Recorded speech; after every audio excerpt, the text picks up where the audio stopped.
ever wondered how many lead magnets you actually do need for your business?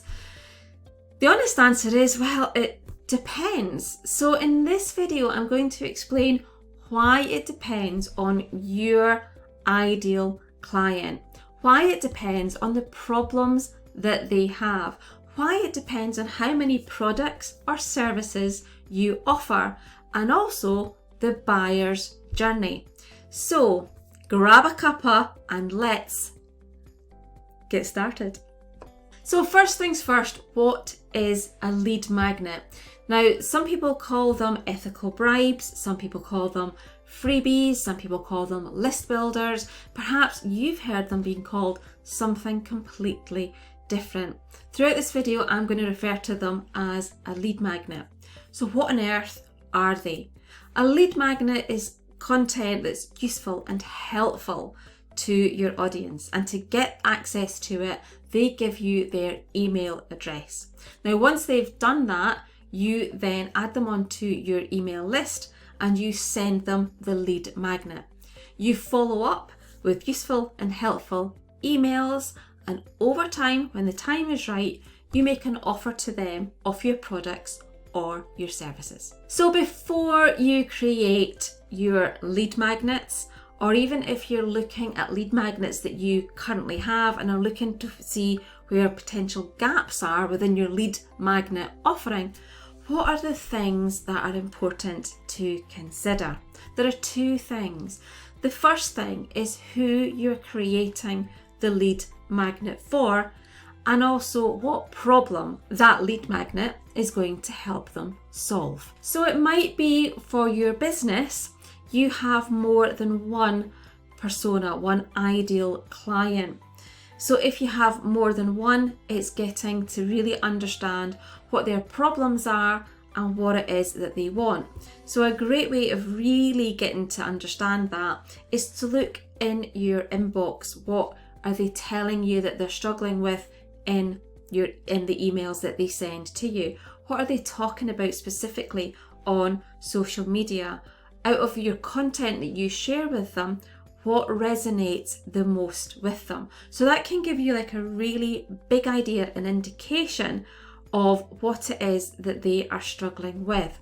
Now, what you can also do is have a look at your competition, see what it is that they are offering, and see if you can identify any gaps that you can see that your ideal client might want a lead magnet based around. So why is it important to create different lead magnets? Now, you may have clients that want the same product or service from you, but the reasons for them wanting your product or your service might be for completely different reasons.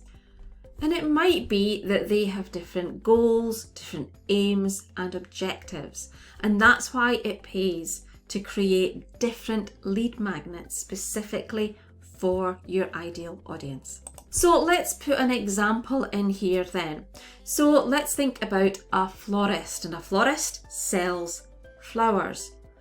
But within that, they sell flowers for different reasons, a broad variety of reasons. It could be for birthdays, it could be to celebrate the birth of a new baby, it could be deaths, it could be for weddings, it could be for Valentine's Day, it could be around Halloween, or it could be for Christmas. So you can see there are lots of things in there that one florist could decide to talk about.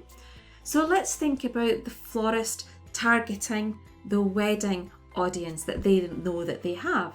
So a really good lead magnet that they could offer could be 25 questions you should be asking your wedding florist. And that then shows to their ideal audience that your useful and helpful lead magnet is going to help them to find the ideal wedding florist for them. So what are each of the stages then for the awareness levels of your buyer's journey? Well, the first stage is unaware. Now, this is really difficult to actually create a lead magnet for, because your audience, your ideal client, well, they're kind of tootling along, really not aware that they actually have any problems, or if they do have any niggles, they're not big enough that they actually want to do anything about it. So this level of the buyer's journey is actually kind of quite difficult to create a lead magnet around, which is why most lead magnets are created for the next stage in the buyer's journey. So the next stage after unaware is problem aware. And this is where you provide basic information to help them with a problem that they are experiencing. And so what your lead magnet could be, it could be an ebook, it could be a worksheet, or it could be a short email course.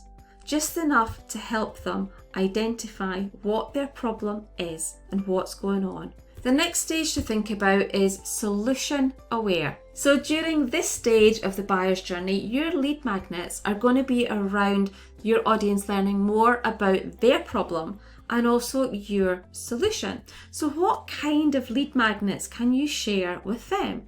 You can share checklists. You can share cheat sheets. You can share how-to videos. You can also share webinars, all useful and helpful lead magnets at this stage of the buyer's journey. The next stage within the buyer's journey is product aware. So what's going on for them in this stage of the buyer's journey? So what about lead magnets you can create for the product aware stage? So this is when they are aware of what you do, what you can offer. But at this stage, it also means that they are aware of others, because through the buyer's journey, they've been looking at and researching and filtering out information to help them make that final buying decision. So at this stage, what you can offer them is a buyer's guide. So let's say, for example, you offer software as a solution to the problem that your ideal client has. What you can do is talk about other software that's available on the market and how they all compare to each other. You can also offer a buyer's guide that talks about different coaches within the industry that you are in. And if you're a website designer, you can offer a guide that looks at all the different website platforms that you can build a website on. It's kind of giving them all that extra information to help them go that one step forward to making their buying decision. And the final stage is most aware. This is where they are really sitting on the fence, and it might be that they are weighing you up against another company. So what lead magnet can you possibly offer at this stage? Well, you'll be surprised, there are quite a few.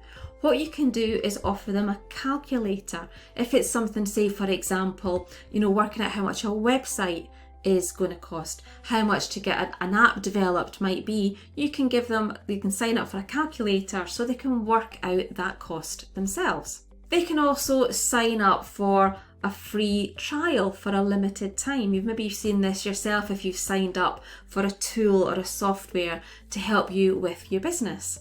And another great idea is to even offer them a free demonstration of your product or your service so they can see what's going on. So there you have it. Unfortunately, I can't give you a definitive answer as to how many lead magnets you and your business need to have, but hopefully this video will give you some idea of how many you need to consider and to create to get your consistent flow of leads and clients to your business. So understand your ideal audience, understand the problems, and then also look at your buyer's journey and be sure to have lead magnets that help them progress to each of the stages as they move along their buying decision process. If you've got any questions or comments on today's video, then please feel free to pop them below. And also, if you haven't already, then please subscribe to my video. Now, what happens is with every new subscriber, I celebrate with a cup of tea. I love tea, what can I say? So if you'd like me to have another cup of tea today, then please go on, hit that subscribe button now. See you next time.